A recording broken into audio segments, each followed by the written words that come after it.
आता ही बाही बघा, हिला इथं समोरच्या बाजूने डिझाईन आहे, ठीक आहे।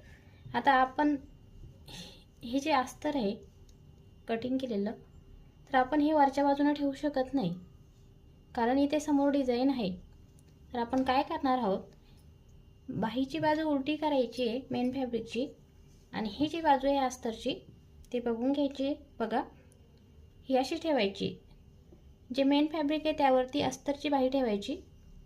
आता इथून आपण आपली जी डिझाईन आहे, आपली डिझाईन जी इथून आहे, इथून आपण शिलाई मारायची, बरोबर आपली डिझाईन सोडून। इथून आपण एक सरळ शिलाई घेणार आहोत।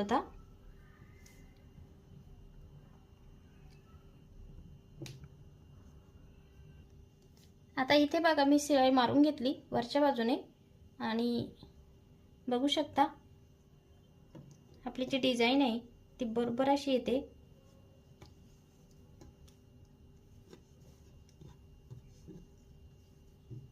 सरळ वरच्या बाजूने येते, आणि वरच्या बाजूने एक दाबटीप देऊन घ्यायची यावरती।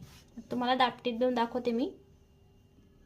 आता दाबटीप दिल्यानंतर बघू शकता तुम्ही, आपली सरळ डिझाईन जी आहे ती वरच्या बाजूने आलेली आहे, आणि अस्तर सुद्धा आपलं लावलं गेलेलं आहे। तर अशा पद्धतीने जर तुमच्याकडे स्टिचिंग करायला ब्लाऊज आले असेल तर तुम्ही अशा पद्धतीने बाही बनवू शकता। धन्यवाद।